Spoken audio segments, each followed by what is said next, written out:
During this, the 15th annual Holocaust Memorial Week at Oregon State University, we commemorate the 6 million Jews and additional millions of Poles, Soviets, Gypsies, other human beings who perished during the Holocaust. It's a number that's approximately 500,000 times the number of people here in the audience tonight. Their suffering, as well as their indomitable spirit, provides us what Martin Goldsmith in his recently published book so aptly termed an indistinguishable symphony. But it is equally important to recognize the role of the modern state in making the Holocaust possible, for technology and the Holocaust are closely interwoven. Historian Thomas P. Hughes has noted that one of the most far-reaching inventions of the great industrial revolution of the late 19th century was the modern factory system itself. The death camps scattered across the lands dominated by the Third Reich were factories of death, parts of larger technological systems that emerged in the broad intellectual landscape that we call modernity. But what story should we tell of modernity and its relationship to the Holocaust? Was the final solution the culmination of technocratic reason, the high modernist ideology that places confidence in the ability of science and technology to improve every aspect of modern life? Or ought we view the story as ultimately one of the triumph of Enlightenment values, expressed by the Allies' campaign against the anti-modernity of Nazi totalitarianism? These are critical questions as we assess the deepest meanings of the Holocaust. And tonight, Michael Allen will explore the relationship between the Holocaust and modernity. We are most fortunate to have Mike here with us tonight, as well as his wife Helen, equally accomplished historian of science who's speaking tomorrow in a separate venue. For Mike Allen is a rising young star in the fields of Holocaust Studies and the history of technology. He holds a bachelor's degree, earned magna cum laude, from Whitman College in Walla Walla, Washington, in 1987, where he majored in mathematics and physics, as well as in English literature. In 1995, he earned his PhD from the Department of History and Sociology of Science at the University of Pennsylvania. After a year teaching at Case Western University, Allen became assistant professor of European history and the history of technology at Georgia Tech. He has received fellowships from the National Science Foundation and the U.S. Holocaust Museum. He has been a Fulbright Fellow and more recently a Humboldt Fellow at the Technikalische Universität in Munich and the Deutsches Museum. His 1996 article on Holocaust technology won the Levinson Prize from the Society for the History of Technology, and he is currently completing 2 books.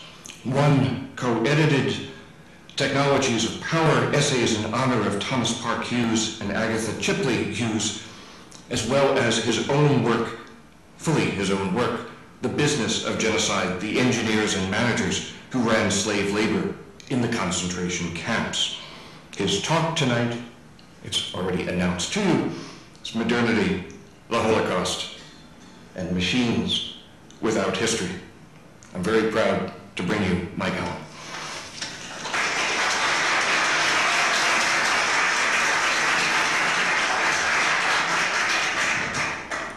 Thanks to Paul Kupperman and Ron Dole for having me in. Chris Browning's shoes are certainly large shoes to follow in, so I hope I can do some justice to that task.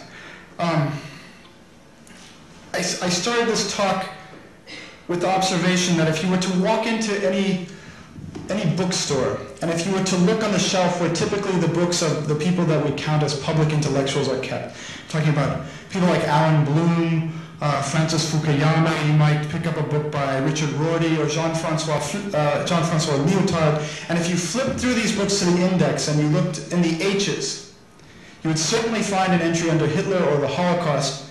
And if you read them, you would find that all of these authors, despite the bewildering array of vituperation, despite their invective for each other, talking about authors involved in the culture wars or the science wars, you would find that they agree on one interesting point, that the nature of modernity and the Holocaust plays a central role in their historical imagination.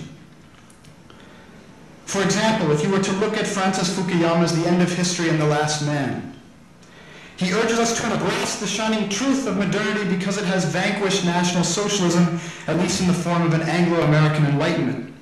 If then you were to look in Richard Rorty, you would find that he admonishes us to seek not the truth, because it is authoritarian and leads down a slippery slope to the gas chambers.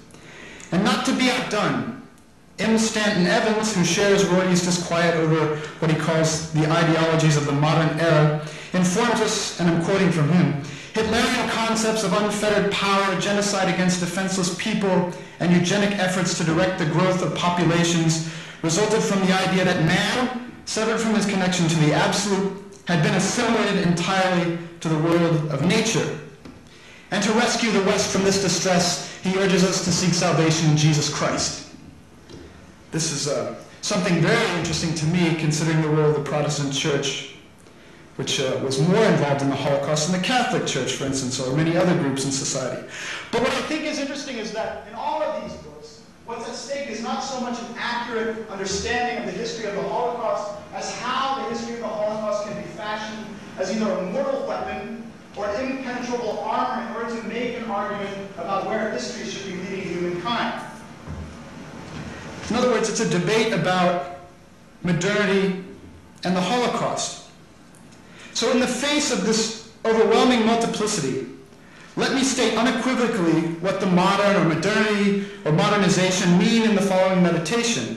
First, I think any claim to be modern, to modern, to modernize places a stake upon futurity, and this is clear in all of these books. It seeks to fix the preconditions that must be fulfilled in order to make that future possible, and it identifies their patterns of development in history. Thus, to understand the modern requires more than any single idea. It means understanding the structure of an entire debate. To know what is modern, in other words, means to hold the key to a new era, to claim the right to know what is best for the full flowering of human history, and no less to herald the advent of a new man. And the primary casualty in this debate, regrettably, is the reasonable discussion of any first principles, which modernity sacrifices from the outset. In other words, to claim that anything is modern means to say that it is desirable, not because it necessarily represents the good, the true, or the beautiful, but because it represents destiny, which is a very different kind of argument. And it also means to argue that anything that diverts from that vision, that historical trajectory, leads towards backwardness or historical cul-de-sacs, or is simply a mistake. But I don't mean to argue that it is simply a matter of indifference what is debated. It does not mean that all is relative in the modernity debate. Modernity is about the power of industrial technology to transform civilization. As a German cultural historian, Reinhard Koselleck, very brilliant historian, pointed out in the 80s, for instance, our historical imagination has been preoccupied with modernity since the Industrial Revolution, and that is because, in tandem with the French Revolution, it inaugurated over 2 centuries of continuous rapid change, and therefore our ability to assimilate the past into the present has become a deep-felt need. And he attributes this to the startling pace of technological change that began with the Industrial Revolution. In other words, as he writes, the more a particular time is experienced as a new temporality, in other words, as modernity, what we call modernity, the more demands made on the future increase. And this is certain to be an effect of the technical industrial modification of the world that forces upon us ever briefer intervals of time in which to gather our experiences and adapt to changes induced at this accelerating pace. So in other words, again, what is at stake is our future, our ability to understand where we're going, and attempt to look into the past and try to identify those trajectories that seem to be propelling us forward.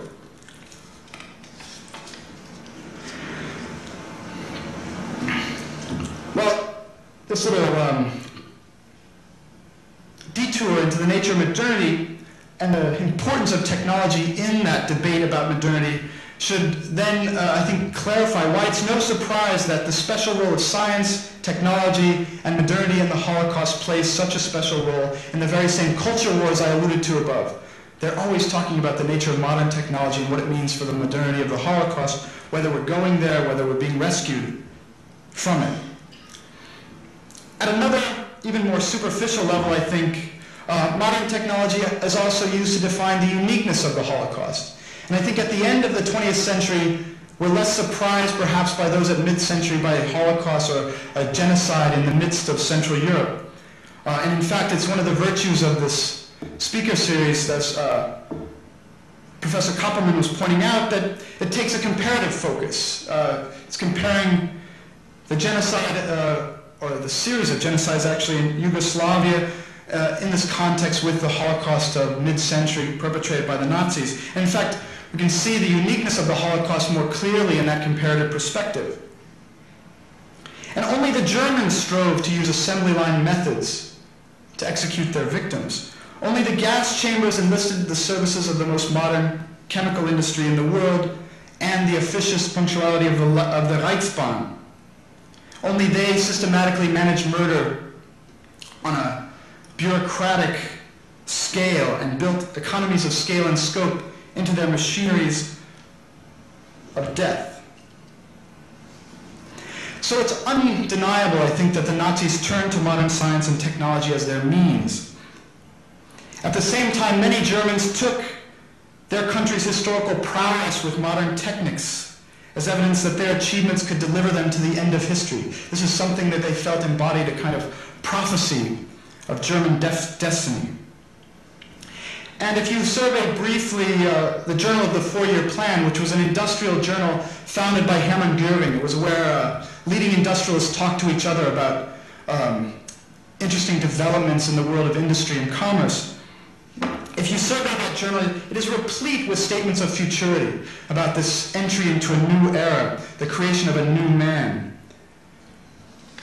Göring himself, for instance, proclaimed in the first issue that National Socialism had divined the secret to a reborn economy and promised to, quote, fulfill tasks of world political and historical proportions. The Nazi economics minister Walter Funk similarly claimed a mandate to direct tasks which had never before existed in a highly qualified modern national economy. His words, again. A more minor official declared, "We are National Socialists, and that gives us duties and tasks for all future time." And likewise, another staff writer lauded an organization called the Front Workers, because it was an organization not unlike the American Seabees, a sort of militarized construction outfit. And he said this would be the crucible for a new man, in which a new man would be constructed and lead Nazi Germany into tomorrow. Not unusual. A lot of Nazi institutions came sort of with this packaged claim.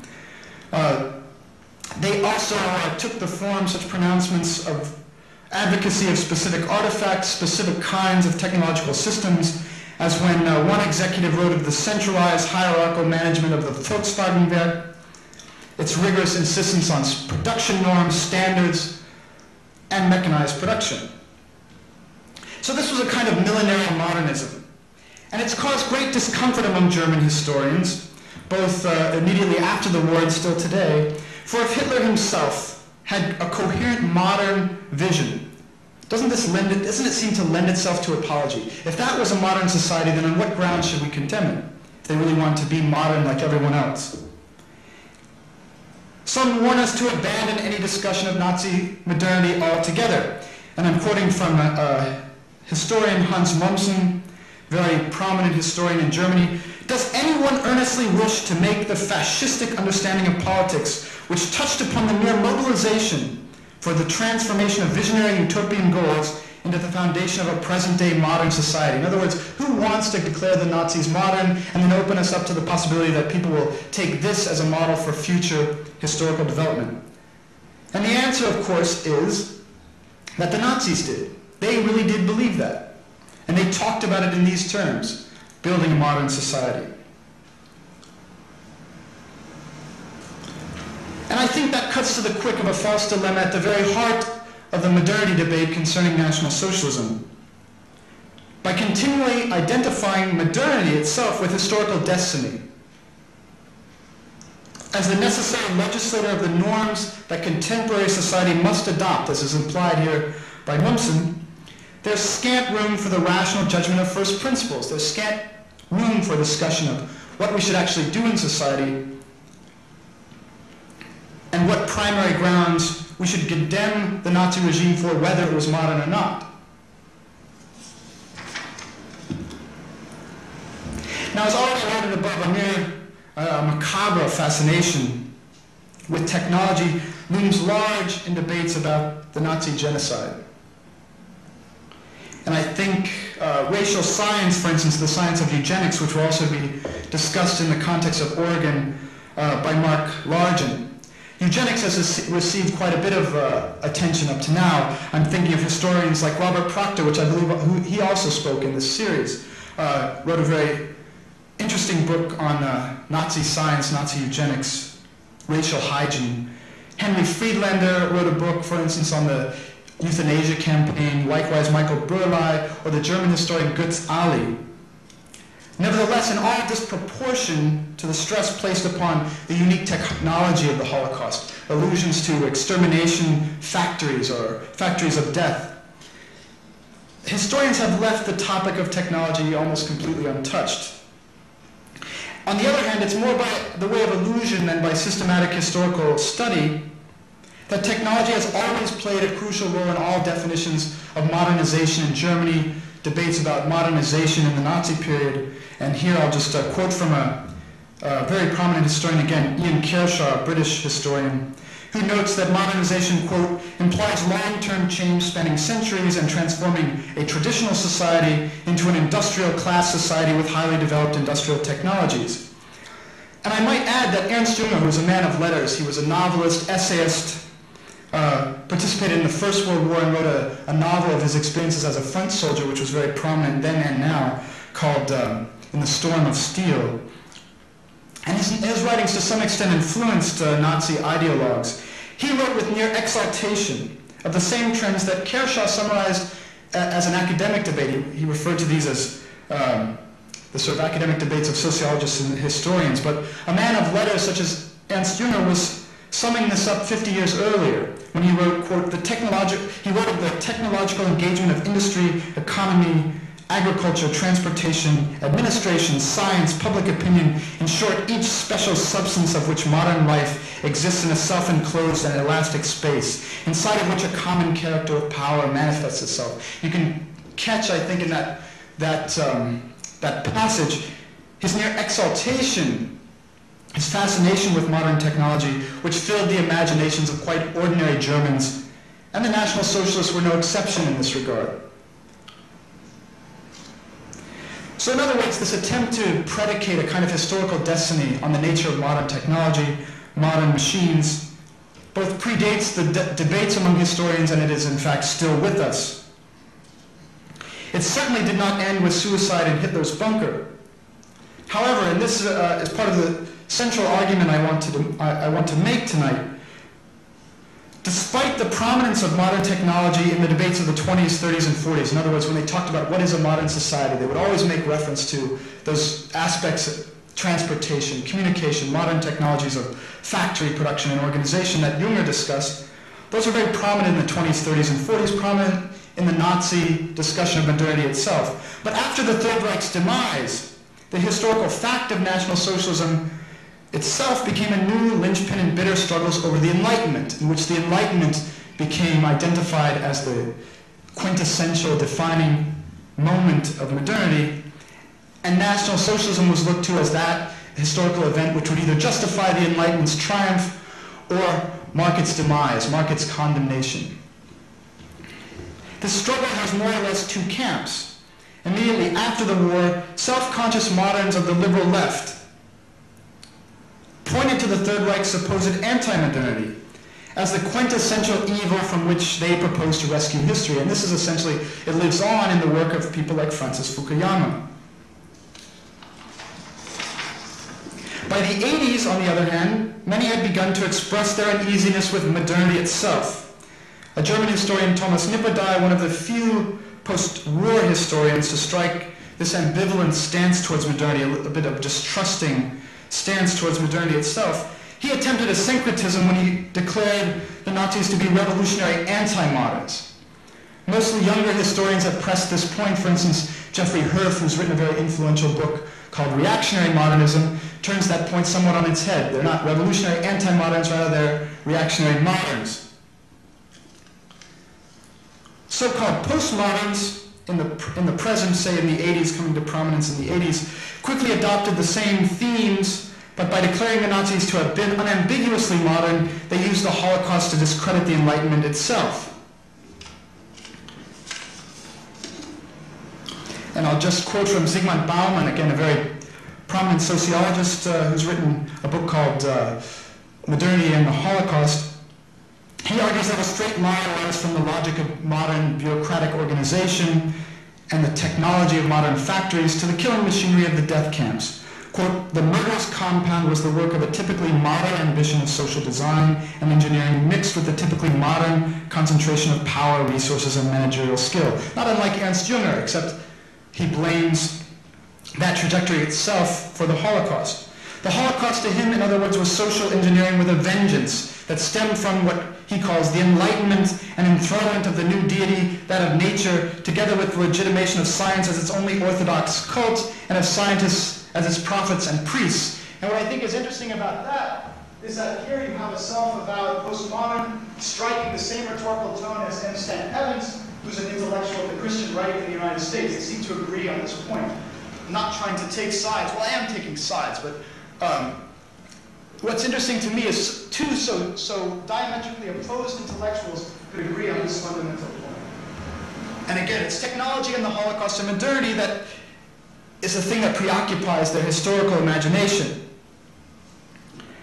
What I think is peculiar about this post-war phase of the modernity debates is that modernity itself remains more or less and relatively simplistically equated with the Enlightenment and liberalism. And this is something that staunch Nazis would have absolutely denied. Alan Bayerson has recently remarked that the Nazis, quote, were united in their belief that they were fighting against modernity itself, which they called liberalism, democracy, urbanization, parliamentarism, and other names they abhorred. And yet, when the Nazis talked about things that they abhorred, they often did not speak in codes. They simply hated liberalism, and they said so over and over again. When they talked about modernity, they often talked with the dewy eyes of poets or in rapture. And here I'm relying on my research into the Journal of the Four-Year Plan, this industrial journal I was talking about before. Here, an architect wrote of the factories that were being built for the Hermann-Göring-Werke, which were enormous steel mills, not unlike the Magnitogorsk project of the Soviet Union. And he wrote of them in these terms: here modern rises into the light that will serve as a precedent for private industry for future building. Here the engineer, the scientist, and the architect have all sat down together and have created in communal labor the ideal modern industrial works, as rational as it is beautiful, and at once a symbol of true industrial culture, technology, science, art. Now, I would argue it is difficult to discern an abhorrence for modernity in that statement. Modernization, likewise, or any of its epigones or derivatives. And the Nazis would have strictly rejected the label of reactionary or anti-modern that is applied to them ahistorically after 1945. And I think it's a sad fact that having chosen to advocate modernity instead of championing the substantive issues at the heart of Enlightenment humanism directly, many liberal scholars, and I would here include people like Georg Mosse, the late Georg Mosse, Fritz Stern, German historian Ralph Dahrendorf, in the tradition of Fukuyama and others, or I should say Fukuyama is actually in their tradition, they're older than he is, they find that like many a disillusioned spouse, modernity has been cheating on them all along. Despite insistence on knowing the one best way into a modern future, modernization, modernity, these terms have shown little fidelity to any liberal social or political reform. In other words, modernity is somewhat of a philanderer and this is nowhere more apparent than among the only historians to undertake the historization of modernity and National Socialism, and these are predominantly on the German right, the new German right.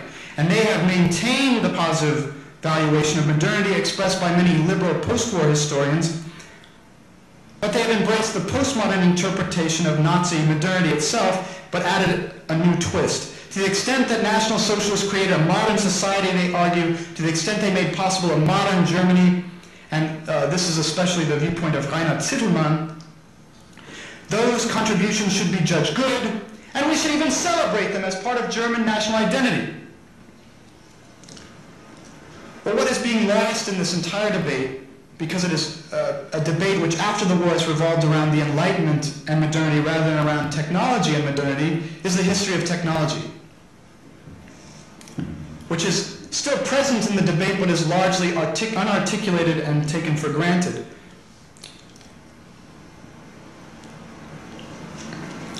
And the way technology enters this debate is that it is taken to be a homogeneous entity.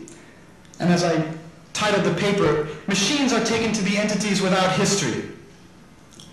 Most scholars usually equate one and only one technological rationality and one and only one pathway of industrialization with Enlightenment rationalism itself. And this is either supposed to have run directly to the gas chambers of the concentration camp Auschwitz, or it is supposed to have been mobilized by the Allies in order to defeat an anti-modern nation by 1945. And I think here a more accurate history of technology can serve a crucial role for even those who acknowledge the central importance of technology. Still, machines appear as artifacts without history. They are undifferentiated. They have their exits and their entrance on the world historical stage, but no character. But which machines did the Nazis count as modern? That's a crucial question that's never asked. If laying claim to capture the dynamism of the Industrial Revolution is the key to modernity, as Rainer Koselleck, for instance, and I would agree with him in arguing that, then selecting a single technological trajectory as the harbinger of destiny involves a historical choice, whether it is made consciously or not. Some industrial technologies acquired the favored status as modern over the course of the 1920s and 30s, while others that were equally new, equally capable of invoking massive social change, economic growth, and organizational transformation of society, these failed to awaken interest, and in fact they were discredited as illegitimate pathways towards a future world destiny.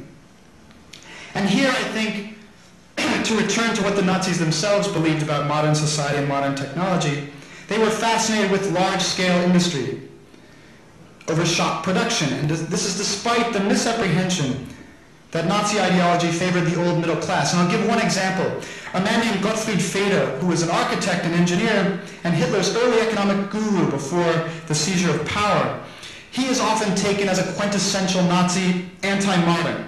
This is because he wished to safeguard small shops. He also hated the large department stores responsible for a new consumer culture of the Weimar Republic. And he was a rabid anti-Semite who blamed the Jews of Germany for the economic troubles of the 20s. He talked about the serfdom of interest rates, for instance, and he blamed that on the Jews. Yet when he discussed the, quote, moral personality of the true entrepreneur in the program of the National Socialist German Working Party, and this was a pamphlet which achieved it went through something like 8 or 10 printings and achieved a circulation in the hundreds of thousands. Good circulation, in other words, even for an anti-intellectual country like the United States, let alone a relatively small country like Germany, where books are taken much more seriously. Huge pamphlet for the National Socialists. But when he talked about the true entrepreneur, he did not name butchers, bakers, and candlestick makers, in other words, the classic German old middle class. He named inventors who were, quote, constantly concerned with innovations and improvements in factory and sales. And whom did he name as, quote, the most prominent, world-renowned example of this kind of entrepreneur? He named Henry Ford. Not a German, but Henry Ford. Hardly an inspiring figure for anyone seeking to, quote, turn back the clock to an anti-modern past. Turn back the clock is something that, for instance, Henry Ashby Turner has accused the Nazis of wanting to do in their anti-modern vision. But this is no vision of a pre-modern world. It's a vision of a modern factory world. But there's something interesting about this statement that is often overlooked.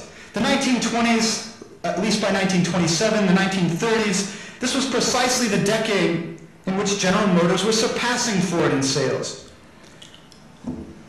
The Ford Motor Company had remained trapped in a kind of mass production vision which did not open itself towards consumer choice. The famous statement, you can have any Model T as long as it's black. speaks to that. Whereas General Motors had introduced more consumer-oriented marketing, more flexible approaches to serial production, but this did not inspire the Nazis. This was not a vision that Feder was trying to promote to the German public. The four-year plan, the Hermann Göring-Werke, this large steel mill I was talking about, Volkswagen, the SS concentration camp industries, Albert Speer's war production ministry, not to mention the rantings of Adolf Hitler, all displayed a consistent preference for centralized organization and standardized mass production of the Model T variety. In short, the capital-intensive, concentrated industry that was new to the 20th century. And just to rely on a standard definition of what modern organization, what modern technology is, I'll refer to the work of Thomas Parke Hughes, who would argue that modern systems are characterized by centralized hierarchy, the large hierarchical structure that's typical of organizational diagrams, Ford Motor Company, for instance, with smaller systems subordinated to larger, and more encompassing systems subordinate system through mechanisms of control, both technical and social. But rather than confuse such systems with an eminent destiny compelled by an all-encompassing Enlightenment rationality, and equate that with the Industrial Revolution as the one and only trajectory of historical change, it should be remembered in this talk at least that centrally controlled systems, that modern hierarchy of the bureaucratic corporation, has itself come under attack by industrialists and entrepreneurs as irrational. This is due to the modern corporation's inflexibility and not least its unprofitability. One of the reasons why GM surpassed Ford. It was able to, Sloan, for instance, was able to transcend the rigidities of the large modern corporation in new and novel ways. In other words, other very highly innovative alternatives to mass production presented themselves in the 1920s alongside the assembly line, namely the trajectory of flexible all-purpose machine tools, mass marketing of consumer goods through adaptable means, and single-purpose machine, just to distinguish them, single-purpose machine tools, rigid norms of designs, large, dedicated, fixed capital investment in assembly lines. These were the things that captured the fantasy of Adolf Hitler, not these other trajectories of potential industrial development. Remarking on the traditional practice of the shop, Hitler at times ridiculed the nostalgia for the supposed quality of non-mass-produced goods, saying, "One wishes to believe that handmade goods concern something unachievable. That is a bluff. A modern giant press stamps me something to an exactness that is totally impossible with our craftsmen." Noting the productivity of Fordist factories, he continued, quote, "The entirety is the pure work of automatic machines." And I think the point I'm trying to make about this disjunct between a fascination with modern and exclusively modern systems and a complete blindness to the new flexibility of more flexible specialized firms, smaller scale production, consumer-oriented institutions of economic production, is that nothing more displays the ideological fascination of the Nazis for modern technology than the fact that often they were unsuited to a healthy contemporary economy. And I think Hitler's preoccupation with these modern machines, with Fordist factories, was mostly aesthetic. He was not an engineer. He had a kind of gee whiz understanding of technology. And after all, in the 40s, only a handful of companies worldwide found it profitable or even technically possible to run fully automated production. Nevertheless, the spectacle of those few plants seemed a prophecy of a new order. Why would something that was such a minority, so unrepresentative of industrial practice, capture not just the Nazis, but many people's attention? That is something that needs explaining, and it's something that can only be explained ideologically. In industrial terms, that aesthetic meant a preference for productivism over consumption. And I'll explain exactly what I mean by productivism in relation to Nazi modernity. It meant the tendency to view the purpose of the factory not as an economic system of producing goods and services, but as the production of identity. The factory was supposed to produce German unity and strength, not necessarily economic products, but German unity and strength. In this sense, National Socialism shared a central belief with other political movements of its day, which viewed work as the formative activity of modern collective identity. Whereas distribution and consumption carried the eye far from the factory floor. Productivism tended to emphasize how unity was being created in the act of production, and the entire factory could be conceived as a symphony of national strength and community. Other ideologies which emphasize, say, consumer choice, these tended to draw the eye far away to the particular prosaic uses of things. But it was this unity, unified in the production of single artifacts that seemed to be designed for a unified, homogeneous culture, that attracted the Nazis, and I think largely explains their fascination with Ford over, say, GM, because Ford, as we all know, offered only one kind of automobile, and that was also the model for the Volkswagen, which was a National Socialist factory. It also didn't hurt that Ford was an anti-Semite. Again, I'll just draw some material from the Journal of the Four-Year Plan, which I think is instructive. First of all, many of its articles ridiculed liberal ideals of equality as old-fashioned and even infantile. Here I'm quoting from one. The Führer does not preach the childish and mocking lecture of the equality of man and man's equal claim on the distribution of goods of this earth, but rather the Führer gives you back consciousness of your belonging to a great people.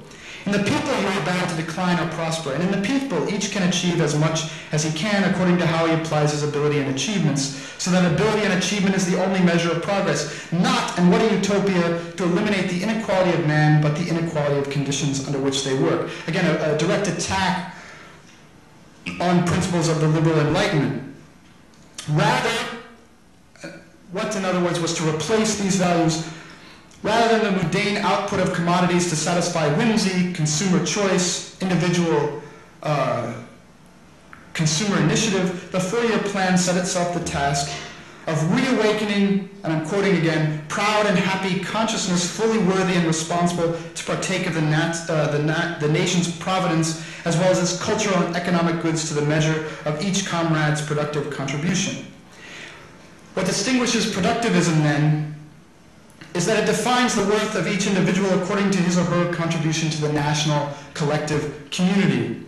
And in this light, factories were supposed to produce more than actual commodities. They were supposed to produce German strength, prowess, and again, community. And you can see this even in debates about national economy. They would often talk about Germany's industrial place in the world, they would define this not by the prosperity of its citizens, but whether Germany was producing more cars or trucks than Italy, or cars or trucks in relation to the United States. And they would anguish over the fact that no matter how hard they tried, the United States seemed to always produce more cars and radios and things of that nature.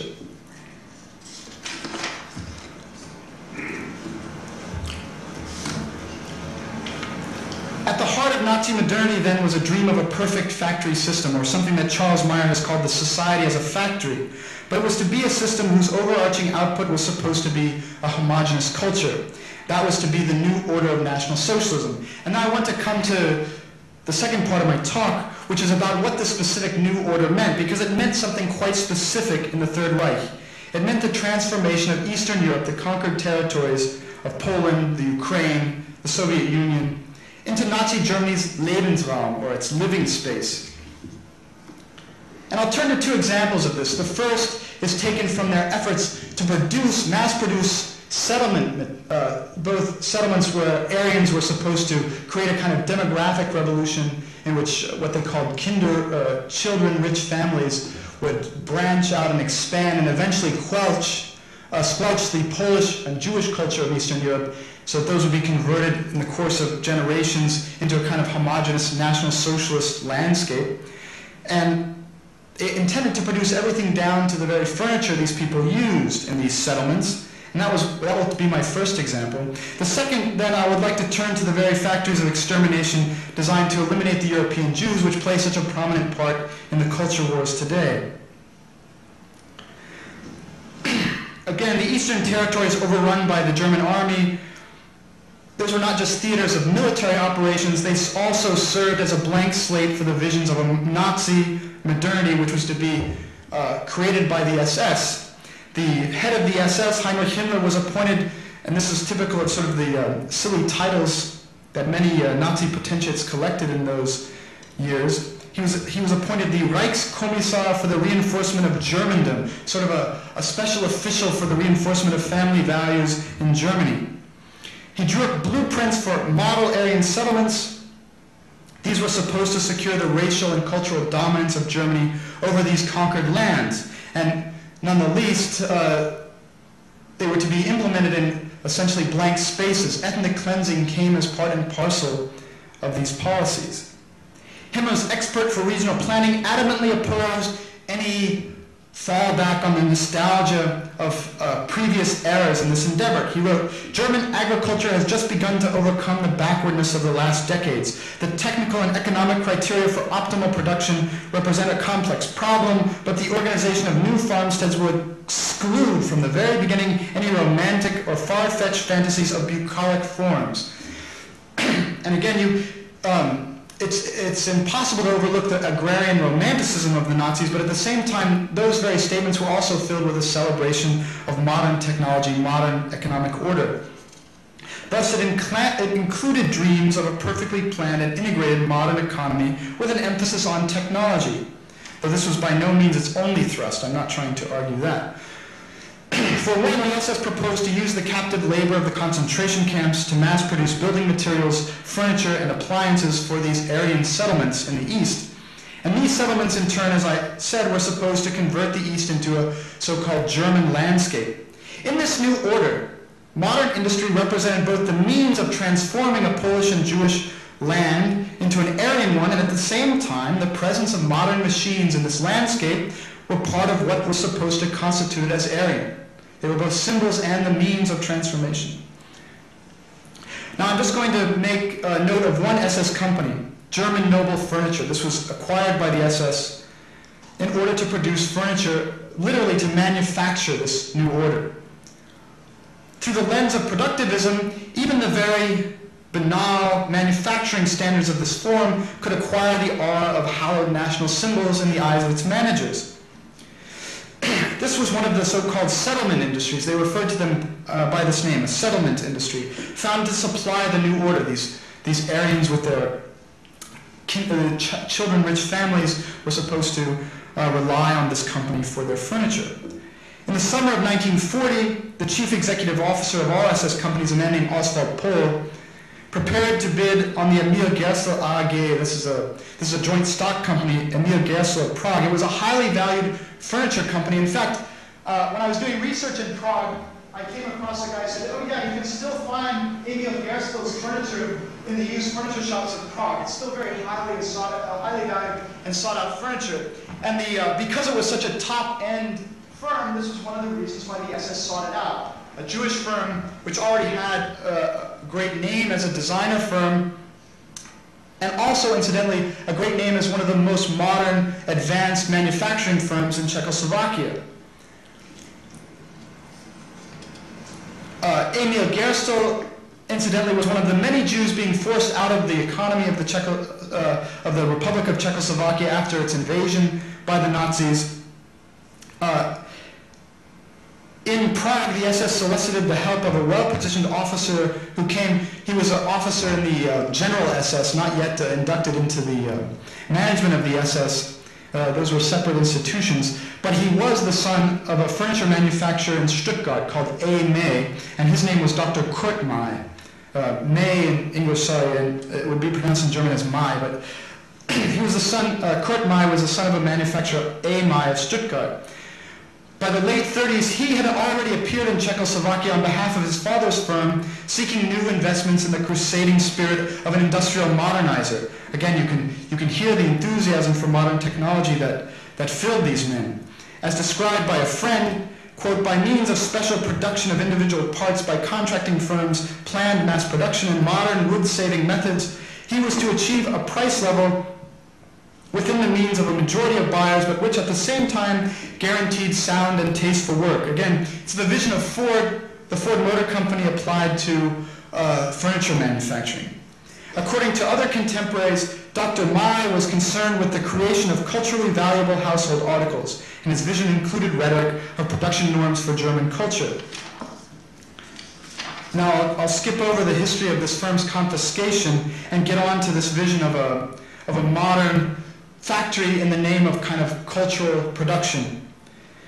May also helped organize exhibits of household interiors in conjunction with an engineer from the industrial school of his native Stuttgart.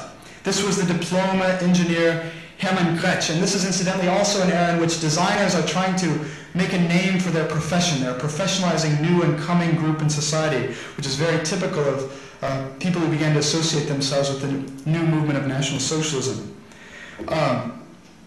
Gretsch, this designer who published articles about how to combine mass production with the cultural imperialism of National Socialism, one of the first things he would do in his articles was criticize the tastelessness of past ages, and especially its slavish imitation of foreign styles, and he hated Chippendale.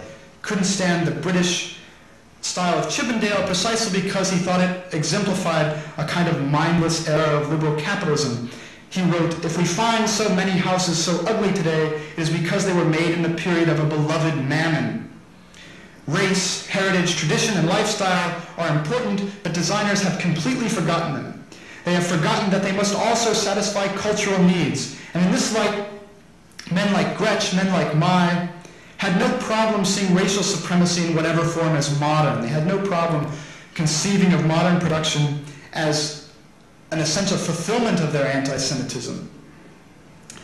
It resided, in other words, in the very standards of production that they proposed." He called his own style something he termed agrarian objectivity, and this was a direct play on another artistic designer movement of that day, the new objectivity, or the neue Sachlichkeit of schools. I suppose the consummate embodiment of the new objectivity movement would be the Bauhaus of Dessau. And this is Marcel Breuer's famous chair, designed at the Bauhaus. It's made of chrome steel and flat black leather. It is a product of industrial society, and it is a product of industrial design, which throws the very nature of its industrial production right in your face. The Bauhaus designers strove to strip away flourishes that did not serve practical, functional needs, and again, this is perhaps best exhibited in furniture, at least, in this chair. Now, I suppose, to those who would define modernism or the modern by this international style of architecture and design, exemplified by the Bauhaus, Gretsch and the SS's home design, they had a special society called German Home Design, and would undoubtedly seem anti-modern if you take this as exemplary of modern culture. Were not, in other words, the SS, were they not simply reactionaries who longed to turn back the clock to an imaginary past? Now look at Gretsch's interior. As one German friend of mine, I showed this, especially this lower picture, I showed this to her, and she said, "Oh, it looks like the furniture of the East German Republic." And another guy said, "It looks to me like the furniture of a Bavarian Heimat." On the other hand, which is true, this style, in some sense, has been much more popular in Germany after the war than the Bauhaus style of Marcel Breuer. On the other hand, no one argues that West Germany or East Germany was anti-modern because of this style, but they do argue that the Nazis are anti-modern because they preferred this kind of very kitschy, very homely style to things like the modern style of the international style in architecture. Gretsch tried to derive what he called pure German design from what he considered the virtues of peasants, whose lifestyle, quote, was more objective than the so-called new objectivity. The farmer took it for granted that everything he designed had to be practical as well as beautiful. He obeyed the eternal laws of nature. So Gretsch.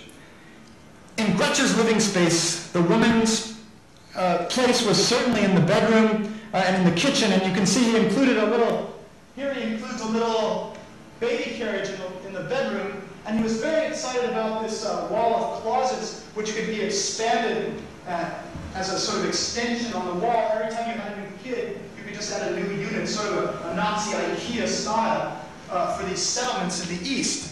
And he was very, very excited about that. He also included sort of images of peasant life on the wall, which you can see here.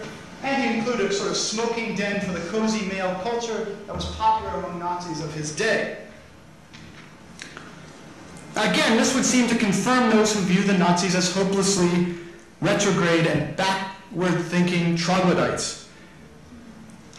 And in a survey conducted in 1929, for instance, Erich Fromm claimed to have discovered an overweening preference for conventional aesthetics among Nazis, including wall pictures of dictators and generals instead of progressive works of original art.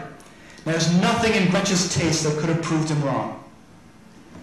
On the other hand, as other historians have aptly noted, the history of the modern is not just the history of the international style of architecture, not just the history of developments in philosophy, art, aesthetics. It is not only the Vienna Circle, the German Werkbund, not the Bauhaus, it also means a new culture of technology and science.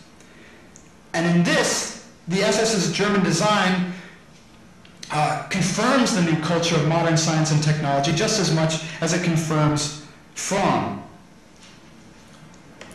Gretsch shared the same impulse with the Bauhaus, for instance, to design machines for living. This is a sort of cliche. Well, now it's a cliche. When it was coined by Le Corbusier, who's very enthusiastic about making apartments, making living spaces into machines for living, Gretsch was equally excited. Gretsch, too, called upon the SS to hammer out standardized norms for mass-produced functional dwellings. Quote, "The useful is always the beautiful, and lends simple, unified principles to form." Furthermore, he added, "Simple design aided mass production. We should not aim for short-term fashion hits," he argued. "We should aim for standardized designs that are universally viable, and only this will reduce the serial production expenses over long-term production and make designer furniture profitable." Unlike the Bauhaus, however, he just believed that traditional materials like wood better suited the German spirit, German culture, better than tube steel and flat black leather. And the businessman I introduced earlier, he would manage the business end of the settlement furniture factory and take over the designs of people like Gretsch. And as other historians like Frank Tromler have pointed out, the aesthetics of the Bauhaus and the Werkbund, they do not necessarily define modernity. Rather, they often betray the entry of high artists, intellectuals, and architects into the very modernity debate I have described before. In other words, if you think of them as taking a position in the modernity debate and trying to argue which design will conquer history and inaugurate a new destiny, they seem very much like the Nazis in the sense that they're trying to play a leading role in the mastery of the ascendant technology and organization of the 20th century. They just have a different aesthetic, different substance to their vision. That vision by 1933 on the part of high artists and architects had failed by 1933. Well, many may object, as often stated, that often these visions form nothing more than plans in the desk drawers of people like Heinrich Himmler. They were never instituted, and in fact, German noble furniture, rather than producing the furniture of the grand Nazi New Order, converted much of its manufacturing processes to making war commodities, to the war contracts which were demanded after the transition to total war at the end of 1941, early 1942. But I think it's interesting nonetheless because things like the SS, factories, the Journal of the Four-Year Plan, they repeatedly advocated the adoption of German mass production standards and often did so in sectors more suited to the fluctuating demand, the flexible consumer response, the open-ended production practices in industries like construction, machine tool building, or textiles. And in fact, furniture design was in fact a case in point. It's one such industry in which mass production has always failed because people in this industry tend to shop around for those items which express their individual taste, rather than some kind of unified, homogeneous culture. So in other words, the point here about this very inappropriate technology for a very common industry, the furniture industry, shows that the SS pursued modern production despite its irrationality, purely for their own ideological purposes, this vision of mass producing a kind of Nazi modernity. Now, to turn to a much more serious example, nothing was more typical of this irrational modernization than the means the SS developed to murder the European Jews. And here too, the regime sought to combine its fantasies of racial supremacy with modern technology. Contemporaries both outside and within Germany immediately recognized the nature of the SS genocide as modern, and it was precisely the modernity of the technology that horrified them. A New York Times article of the 26th of November 1944, and this is in the United States, reported this to a mass public outside of Germany, announcing that, quote, a new modern crematorium and gassing plant was inaugurated at Birkenau.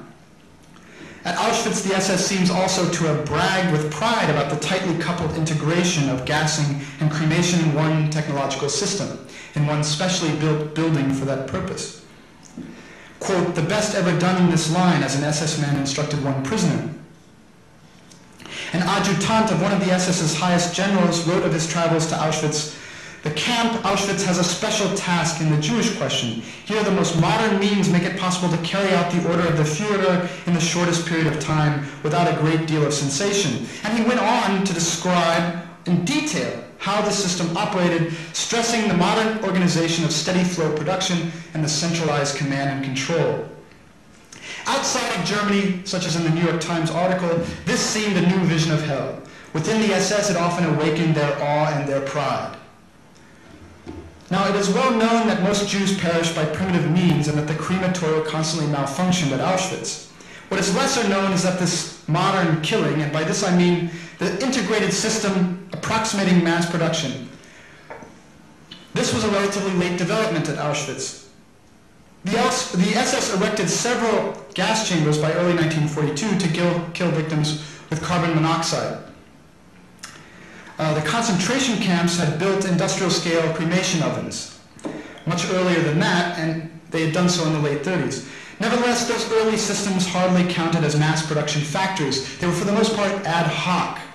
The death camp of Belchek, for instance, simply burned its victims in open pits and never strove for the integration of cremation ovens, modern cremation ovens, and gassing. They also constructed their gas chambers out of simple clapboard materials that they had readily to hand, and they hooked them up to spare diesel engines. This was, again, ad hoc, and in many cases amateurish technology.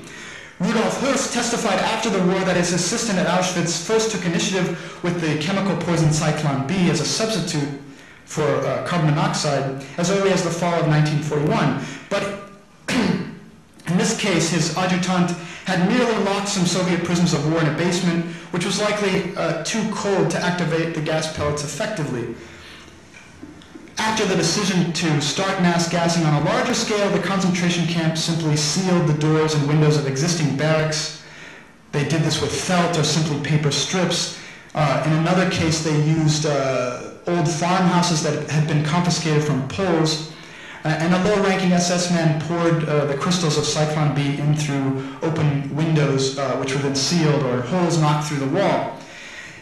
My point is not to dwell on the petty details of such a system, but I do think that it's obvious that these were the experiments of psychopaths, not the rational, cold, calculating, instrumental reason of technocrats or faceless, behemoth-like bureaucratic machine. They were simply slapped up on what counted as the German frontier. And I should add, it doesn't mean that they were ineffective. In fact, that's part of the bizarre nature of engineering a massive factory of concentration at Auschwitz, was that the ad hoc technology worked very effectively. For instance, and just to relate this work to Christopher Browning's work in Ordinary Men, he begins that chronicle by noting that the Holocaust was a short, intense wave of mass murder. And in the spring of 1942, the Nazis had already killed 20 to 25% of their victims. That by the spring of 1942, they had only killed 20 to 25% of their victims. In other words, the vast majority of those who would be killed in the Holocaust were still alive.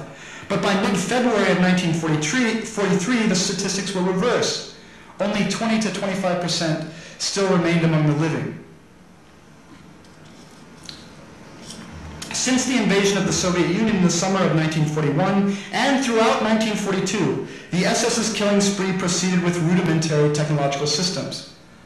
This is not to mention that the simple shooting of Jews beside mass graves continued apace in the East. And whenever faced with a choice where killing machinery had broken down, the Nazis always went back over to mass shootings. In other words, a crude mixture of ad hoc technology and outright barbaric killing more than sufficed for the genocide of the European Jews. The only killing systems that might truly be described as industrial factories, these were Crematoria 2 and 3 of Birkenau. And here, engineers and architects of the central building director of Auschwitz Here they planned on dressing rooms, gas chambers in the basement, and long banks of cremation ovens on the ground floor designed to run from central furnaces. They thus achieved savings of scale and scope, and they talked about that as well. And the layout of the buildings accommodated a steady flow of work, something they were very proud of. But what I think is interesting about that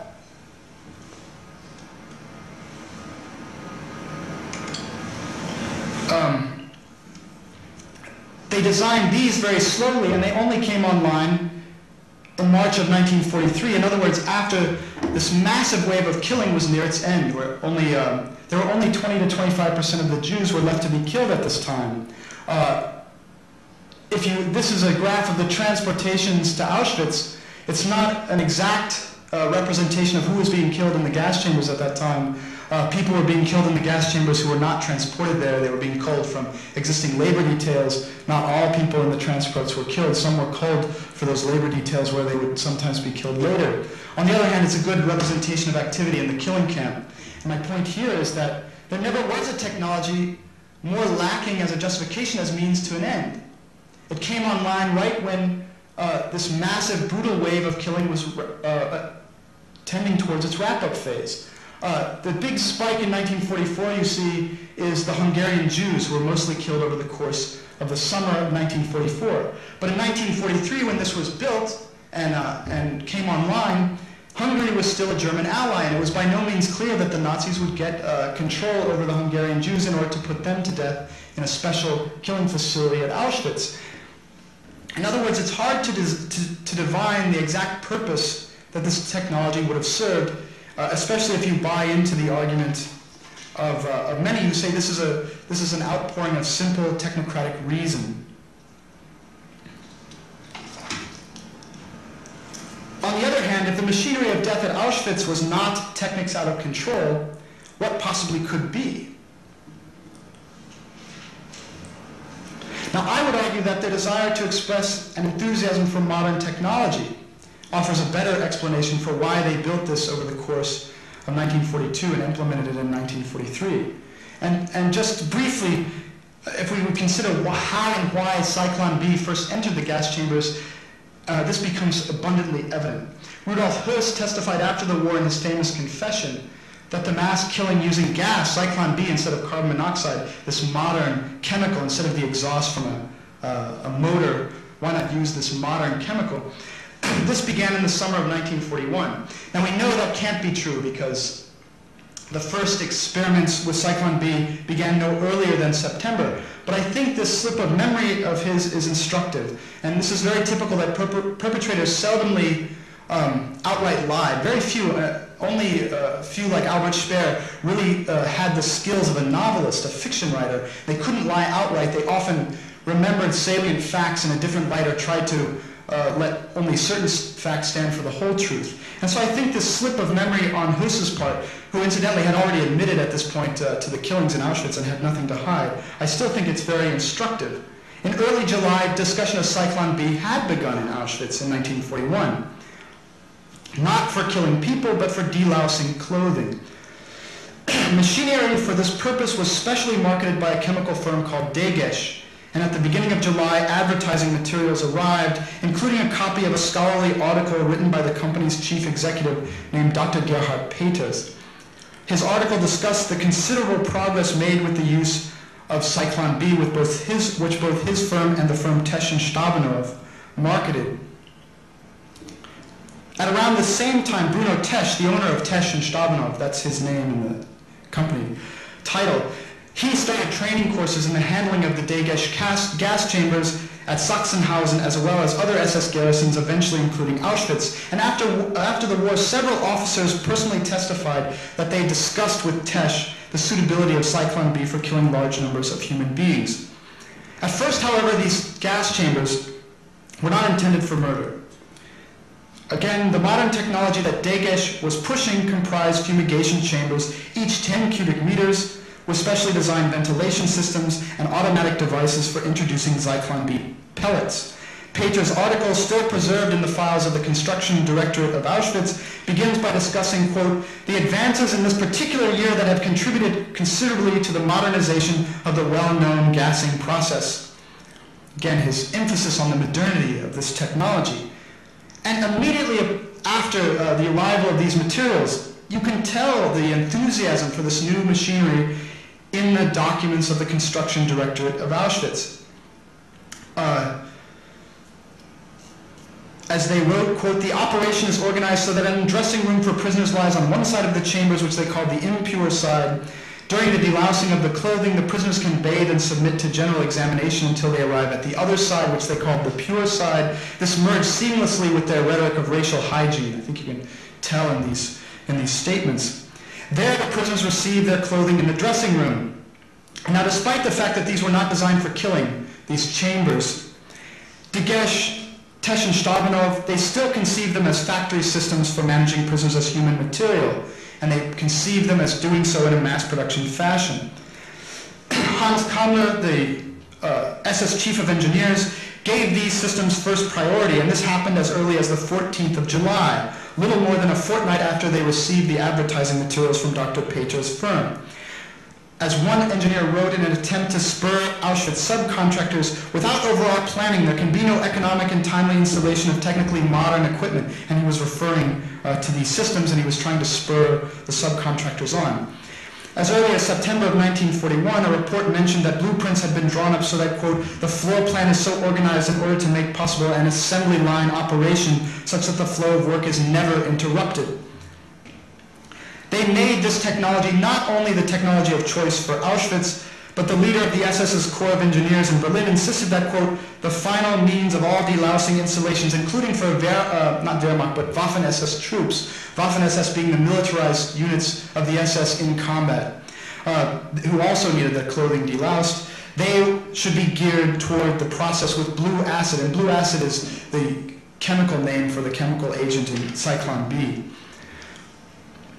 Yet again, not unlike the unsuitability of mass production standardized aesthetic for the furniture manufacturing of the SS, this decision demonstrates the SS's exuberance for modernity far in excess of any calculating rationality, any practical purpose that the technology was to serve. Regional authorities were putting the camp's administration, even at that time, under a great deal of pressure, complaining that civilian workers from the region who worked in Auschwitz were catching communicable diseases when they worked in proximity to the camp. They were catching them from lice, from the poor water of the camp. And epidemics, as many know, they were simply endemic to the camps, and especially Auschwitz, which was in a very boggy, swampy area. And they were due no less to the simple, atrocious lack of shelter and sanitation, let alone food and potable water. In fact, SS men had also reported sick with spotted fever, for instance. And by December of 1942, the chief physician of the camp Auschwitz, a man named Eduard Wirtz, he wrote in trying to master this problem, quote, the Zyklon B fumigation has been completely abandoned, for it has been shown that the success of this project, that this process is never 100% certain. They had planned a reception building. They wanted to construct it according, as I said, to assembly line methods. A building, I'm talking about this building for the reception area, which was to delouse clothing, not the gas chambers. It had been projected to cost 2.7 million Reichsmarks. It was much more technically complex than the gas chambers, and it proved a waste of time and money. Now, I want to return to the question posed at the beginning of the discussion of Auschwitz, namely, does the technology of Auschwitz represent the greatest nightmare in which the dreams of reason have begotten monsters? Was the mechanized genocide, and I'm quoting from the historian Jeff Ely, less an eruption of the irrational than an extreme form of technocratic reason? Well, first of all, I think it's clear that the SS was scarcely indulging an unbridled enthusiasm for the Enlightenment and its rationality. Certainly not when they chose to make a fetish of assembly lines and the latest chemical novelties and complex automated gadgetry. As far as that goes, Zyklon B represented a very unusual choice. Other fumigants were available at that time which did not require this incredibly complex technology to administer, namely DDT, which was a Swiss patent and relatively easily available to the Nazis. And although we all know of the dangers of DDT, I think few of us would be able to imagine that being used to exterminate millions of people in the center of Europe. On the other hand, Zyklon B had led to wrongful death suits already in the 19-teens against the firm Tesch and Stabnow, which marketed it because it had caused the deaths of people who had re-entered fumigated buildings. Children had died sleeping in beds where the gas had become trapped in the folds of pillows or blankets. So it was an enormously difficult chemical to use, which required a very complex system. In order, people had to wear gas masks, things of this nature. Why not choose easier technology, right? Why not choose more rational technology? Well, the historian Paul Weinling points out that Zyklon B, this chemical agent, was a German patent. And it was held by German firms. And he notes that it had not only been invented by Germany, but that certain people claimed that it represented the inventive spirit of that nation. In the case of the Degesch fumigation chambers, it also came equipped with a delivery system approximating the methods of mass production. Again, you can see the enthusiasm for mass production over practically any other motive in this case. Incidentally, Wirtz, the doctor at Auschwitz, soon reported experiments to sterilize clothing with radio waves. This enthusiasm for modern technology never ceased. Those two proved abortive, however. But the SS, if it wanted to choose the most rational course at Auschwitz, if it really wanted to control the epidemics, which were not only infecting the prisoners and causing them to die, but also SS personnel as well as civilians in the area, the most rational thing to do would have obviously been to stop the ceaseless flow of new prisoners to the camps. But the SS never did this because killing the Jews was a central focus of their racial supremacy, not because of some dialectic of the Enlightenment. Incidentally, a similar history of irrational mass production also accompanied the modern factory of extermination typified by crematorium 2 and 3 at Birkenau. Here, the Degesch chambers had served as a model and a predecessor. The SS clearly intended to approximate principles of mass production in those gas chambers, and again, the flow of human material was to be ceaseless. Architects and engineers designed those two buildings to force prisoners into the gas chambers at one end, transport their corpses to the crematoria, and burn their bodies in a steady flow progression. Nevertheless, the system continuously broke down. Again, not unlike the Degesch chambers or any number of other exuberant forays into modern technologies made by the SS. In the summer of 1944, when the Hungarian Jews, again this last spike, when the Hungarian Jews actually arrived at Auschwitz in large transports, the SS reverted to ad hoc gas chambers in storage rooms of crematoria 4 and 5, where Zyklon B was simply shaken in through small windows in the side of the building. In other words, the Holocaust at Auschwitz ended exactly where it had begun, with the improvisations of murderous psychopaths. The personnel who conceived and carried out these operations were not enthralled to the monsters of reason, they were simply monsters.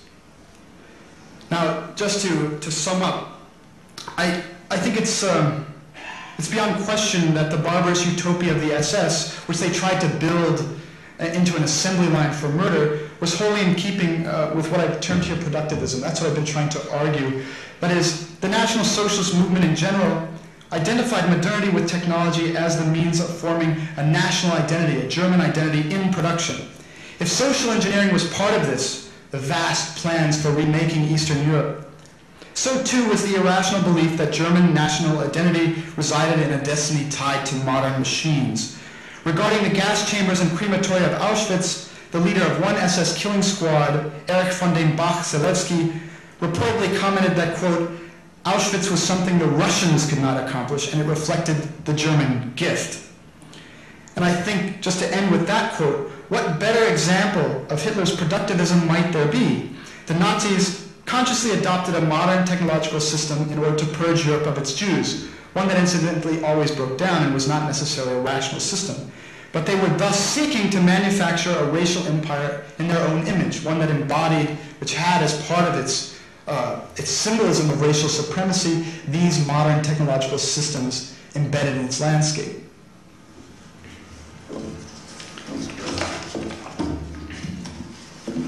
That's it. I guess that went.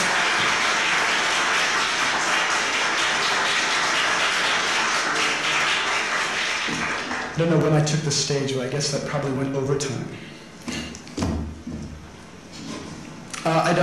Is now there are questions, and be happy to entertain them.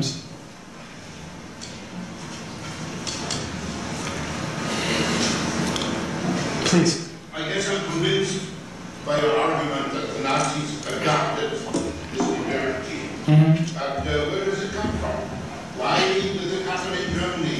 What is it in the German that makes for this? We don't find it in other countries. Well, it's interesting that you ask that, because whenever I talk about Nazi modernity in Germany, they think I'm arguing that only the Nazis had this vision of a modern society, that only the Nazis had a vision in which their destiny was tied to modern technology, which I don't think to be true. I think you can find similar irrational exuberance, to quote an oft-used phrase in our contemporary media, for modern technology. For instance, the French firm Renault in the late 20s, purchased stamping machines to make auto bodies like they were made in Detroit. But they didn't have enough turnover. They couldn't have the massive sales in France necessary such that that process was actually profitable. It cost more to make short runs with that kind of dedicated machinery so the technology was not simply it was just simply not justified economically. But they adopted it anyway without concern for the economics because of this exuberance. What I do think is unusual to Nazi Germany, and is peculiar to their ideology, is that this was also tied to a kind of racial supremacy. In other words, that's one of the things I've been arguing contra or against historians such as Hans Mommsen and others who argue that what is modern in society are simply the structures and the ideology is simply an irrational, an irrational element that upsets modern systems. In fact, these were never, there was never anything about modernity or anti-Semitism, racial supremacy, or modern factories that was ever contradictory. They were fused, the Nazis fused and animated these modern systems with their particular, or what some people call the peculiarities of German history, or their peculiar Weltanschauung, as we say. And of course the peculiarity of that ideology I don't deal with. That is a matter for the West short stories, not so much historians. They do better than I do. It seems to me that our notion of modern industry has to dig that a little bit deeper. Modern industry? Is that? No, modernity. Yeah. I think it has to do not so much with machines and planes and people at the top. Most engineers will play with planes and people at the top anyhow. But what it has to do is working against the clock, the idea of productivity and efficiency, the idea of specialization, the idea of analysis, like breaking things down into parts. It has to do with a way of doing a job quite often, even when the equipment does break down.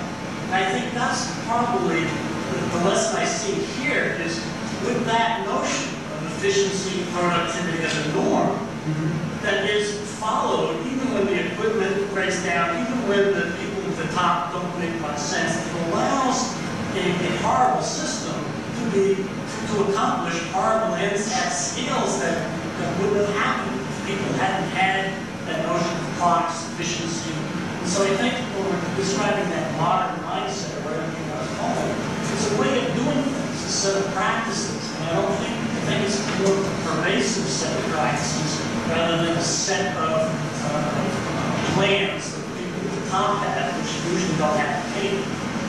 So, I mean, actually, the set of plans that you're talking about is certainly true. A lot of these plans never did happen because they broke down or incredibly ill-conceived. But you would be flying in the face to say it's just simple structural practices or habits of work or a new attitude toward time. You'd be flying in the face of most modern art movements in the 20th century, art movements which turn towards European science of work, artists like Kazimir Malevich in Russia, or like the artists I discussed in the Bergbund to the Bauhaus, Peter Behrens, for instance, who designed factories, who designed their canvases to exemplify the new power and spiritual values that they saw in modern machines like the airplane. Mary Eddy's celebration in his Futurist Manifesto of automobiles, which is, in his Futurist Manifesto, is a prophecy from out of a car crash. He celebrates modern technology. And if these people don't count as modern, then we have to really redefine the modern. And when you look at what they were excited about in the modern, it was technology. I think we do. Because most people you describe really aren't the ones that are producing, in a sense, the mass scale, whatever it is you're doing.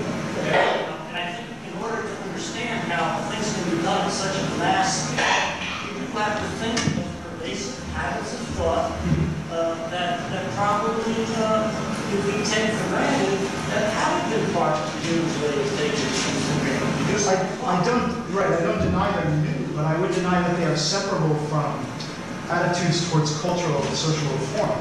Because you'd also be flying in the face of everything that these new professionalizing designers, the new professionalizing engineers of the early 20th century, or Ford's own enthusiasm for constructing the factory around, frankly, quite loony agrarian communities that themselves didn't build.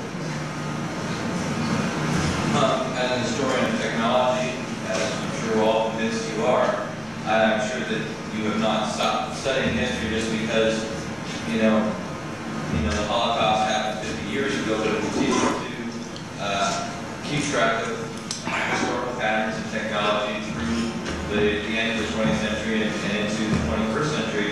And I have noticed myself, and I'm sure a lot of us here have noticed as well, that we're using computers constantly. We have this huge fascination with technology in our present-day society. And I was wondering if you have drawn any conclusions from your studies of the Holocaust and the fascinations with technology then, with the technology. It brings up an interesting point because the computer is supposed to now inaugurate of its own accord a new economy. And as a gentleman back there would argue, it's often because some people have control over it, others don't. Some people feel it happens to them, other people feel that they're doing it themselves. But arguing that it's introducing a new economy is often accompanied by arguments for social and political reform, namely, it's supposed to undermine the control and command of large, centralized bureaucratic firms. Even though we see all around us concentrated large bureaucratic firms that don't seem to be very undermined. It's supposed to inaugurate new eras of individual creativity. Now, I think these are interesting to juxtapose to the Nazi period because they have the same structure as the modernity debate that I called the modernity debate then. Technology is supposed to be the key to understanding our destiny. But it's different to the extent that different substantive values make up the debate. And that's also typical of debates over historical destiny. But we might as well recognize, the lesson that I would draw from it, we might as well recognize that we're in such a debate and be honest about the substance of the values that it's supposed to be. I don't have anything against a new economy per se. In fact, it might be favorable if we all, lived creative lives rather than the life of Arthur, who was really lonely and something. But then we have to actually, the only way to talk about that kind of a society is to actually make the substance of social, cultural change part of our discussion, rather than say, well, you don't have any choice, it's just historical destiny. That's a very different debate. It substitutes a historical argument for a philosophical argument, which is similar, but it's obviously different substance. Sorry. The graph showed late spikes, but you spoke more in Auschwitz. Would you suggest that ad hoc technology was the norm in most camps? Yeah, for killing, certainly. The crematoria existed since the late 30s, and you could argue they are modern systems. You see them all very, very early on, trying to innovate economies of scale and scope into the crematoria. But in a way, my argument is trying to perhaps emphasize Auschwitz too much in the sense that they are only integrated into a system which has gassing on the bottom floor, crematoria on the first floor, a layout of steady flow throughout the building. As part of its very structure in Auschwitz. Now, but another good example is Lublin, which is often conflated with Auschwitz. These are the two modern killing camps in which industry, labor, and it was also called a transfer camp. prisoners would come there and be shunted into other labor details. These were the only two camps. But Lublin is also very interesting. Its gas chambers were not designed on the model of Auschwitz, although they also received the very same advertising materials at Lublin as at Auschwitz, and they also tried to adopt these 10 cubic meter square, these big gas chambers. They didn't design a killing system like at Auschwitz. Rather, they relied on just an ad hoc gas chamber, and then transported the bodies across the camp to the crematorium. On the other hand, in November of 1944, when they liquidated the remaining Jews from work camps in Lublin, something that they cynically call Harvest Festival. They killed, I think, 30,000 to 40,000 Jews. They simply dug zigzag trenches and shot them all again, even though they had ad hoc gas chambers in the camp. It doesn't seem to, and like I said, whenever transportation broke down in Belgium, for instance, and in areas where they're trying to transport the Jews, they go for mass shooting again. So it seems to me, and also that shooting, those ad hoc methods, the concentration camps that are made only for no other purpose than killing, and that just simply put up platforms, seal a chamber, and throw gas in with the SS men wearing a gas mask so they themselves aren't asphyxiated. Those work perfectly well, hooked up to old tank engines, hooked up to truck engines that they just happen to have around. In fact, in the East, they work much better. It was much more rational to have in the sense of efficiency and all of these things which are condemned in the name of the Holocaust. The Enlightenment is supposed to have led to this, but this more flexible ad hoc technology worked much better than the factory Auschwitz. And yet they're still almost demonically possessed by the vision of a modern factory for no other purpose than killing people at Auschwitz. That's what I think is peculiar and bizarre about Auschwitz. And the other thing is, one guy, when I gave this talk before, is, well, aren't you fetishizing technology? I said, well, of course I'm fetishizing technology because everyone else does in their evaluation of why Auschwitz is relevant to modern society, why it's relevant to our contemporary culture wars. It's the technology. It's always central to that debate, and the fact that this was a machinery for no other purpose than killing. And that's why I put it at the center of this discussion. I wouldn't think it was important. I think it's much more important that the Nazis ever engaged in this in the first place, the decision process that led to the final solution that's so preoccupied with sort of rounding throughout this community. But for the cultural importance that this has taken on after the war, in bitter debates over the Enlightenment, bitter debates over the nature of liberty in modern society and our contemporary war. In fact, I was going to bring this up in the talk, and I knew I was going overtime. I was discussing with Parke the fact that every book in the culture wars has this in it. He said, oh, you know, I have a book that you might be interested in. I just picked it up off his desk, and sure enough, this is the last page in the book before the footnotes, this sentence. But the French revolutionary guillotine and the interest in the possibility of gassing all show how naturally inhumanity combines with technology, and so on and so on. And that's why I'm focusing on the technology, because the culture wars have essentially focused on that as well.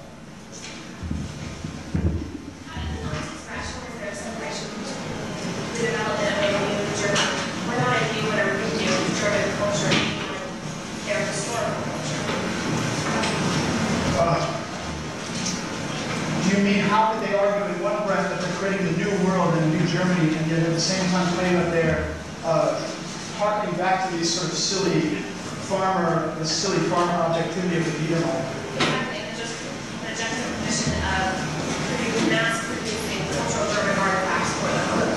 Well, in this, to get back to the question that was posed earlier, they were no different from any other movements in modern society. For instance, at MIT, where they have anti-modern architecture of forts, medieval forts and things like that. That's the most modern engineering school in the world.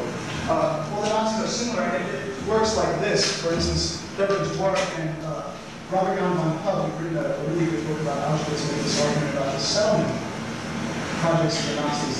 They don't see themselves as going back to the past. They claim the past. They claim that their embellishments of that tradition have brought it to its full culmination. They see themselves as the culmination of all past German history. They're very selective, of course. They think back to every scrap of territory that the Holy Roman Empire ever had the least bit of claim to as naturally falling within the bounds of the greater German Reich. whether they occupied it for a matter of years or a matter of centuries. So they're very selective, of course. Other things they do not. But that also further exemplifies the aspect of choice in archaeology. They're not totally arbitrary. They're not driven to this by kind of technocratic reason. These guys are berserk-leaning nationalists. And then most berserk-leaning nationalists, like those in Kosovo or Serbia, harken back to elements of a real but mostly imagined past that justify their actions in the present. Would you agree with the statement that it's dangerous to merely dismiss them as berserk-leaning nationalists, in that if we do so, we negate the possibility that we could equally, we could just as likely become berserk-leaning nationalists? Yes, I think that's why it's so important to discuss technology, because if you believe that technology develops of its own accord as a machine without history, you remove the element of its animation by historical, social, cultural values that people embed in these systems. If you add that back in, you realize that we have to take these things deadly seriously. They are not that element in our society which is purely rational, therefore we don't have to worry about it. They are that element which is just as much imbued with our historical traditions, our values, the most and dearest things to our culture as anything else. And therefore it becomes a field of our own historical action in the present, rather than just something that seems to have a logic of its own, and therefore it's talked about as part of the modernization of Germany, but only as vague processes which historians would rather not really discuss, because after all, it's icky. But wouldn't that to some extent also include acknowledging that the Nazis were in some ways rational to whatever degree within their central assumptions? Because I'm not a philosopher, I haven't got engaged in the definition of reason, but I think you're right, of course. There's no question that they use instrumental reason to some degree, or that naturally they have to add reading right to run a modern industrial system. But why should that surprise anyone? Has it ever been the case that modern industrial systems have been outside the ambit of social justice and injustice ever? And the Nazis were no different. But to use that as a condemnation of any historical claim to rational discussion of first principles, that seems to be a quite different argument indeed, when you say, because the Nazis used the modern technology or modern rational system to kill the Jews, therefore we must banish from our society, as would argue Jean-Francois Lyotard or Richard Ward, any discussion of rationality, because it seems to lead to the gas chambers. It just seems to be a little bit preposterous. In our more modern position, wherein you argue that, yeah, we could become like the Nazis because we engage in the same sort of rationality, but we don't necessarily have. But we choose to argue based upon some kind of meaningful discussion of our first principles rather than hiding them away and saying that they may not be discussed because any belief in first principles is authoritarianism. That's not an extreme caricature of Berg's position. That's what he argues. I think that hides that meaningful discussion as much as any claim to historical destiny bound in the event. Dr. Allen, how would you ask this? You have all this modernity you're talking about on one side, but what about the fact that Hitler also used the occult? Is that true? I mean, it's like he looks at all this weird occult stuff and then he uses all this modern technology too, and that just seems really opposing to me. I guess the only answer would be that why would it ever seem opposing when, for instance, in our society today, Robert Bly's mythological construction of Iron John, exists in conjunction with Microsoft, this in the very era of the modern firm's birth, in the late 19th century, people were posing in medieval costume for photographs, things like that. So I don't necessarily, it does seem ridiculous in its extreme expression, this idea that we're going to go out and create warrior farmers on the Eastern frontier. On the other hand, it doesn't seem to be used as an argument that the United States was anti-modern when you look at Ford's preoccupation with rural farm communities and making those the place where subcomponents of his cars would be used. No one argues that Ford was anti-modern because if Ford was anti-modern, my God, what is modern? But they do argue that for the Nazis. Like I said, no one argues that West Germany or East Germany were anti-modern because this furniture still existed in their society. But they do argue that the SS had these ridiculous aesthetic principles, and therefore this is anti-modern and outside of its industrial trajectory. So I guess I would argue it only falls within the ambit of modernity in the sense that these modern institutions can never exist outside the animating principles of social and cultural values that keep them afloat. You can't have managerial communities without that. Why else would IBM take their homogenous style of dress, a little tie and a blue suit seriously? It was necessary for their managerial community. And it's odd, in a day when we discuss corporate culture much more openly, that's a buzzword now in managerial literature, just like it was in the 20s, incidentally. Why we wouldn't take it in our history of the Nazi period as seriously as we do today. Those institutions were really not that different. So I guess that would be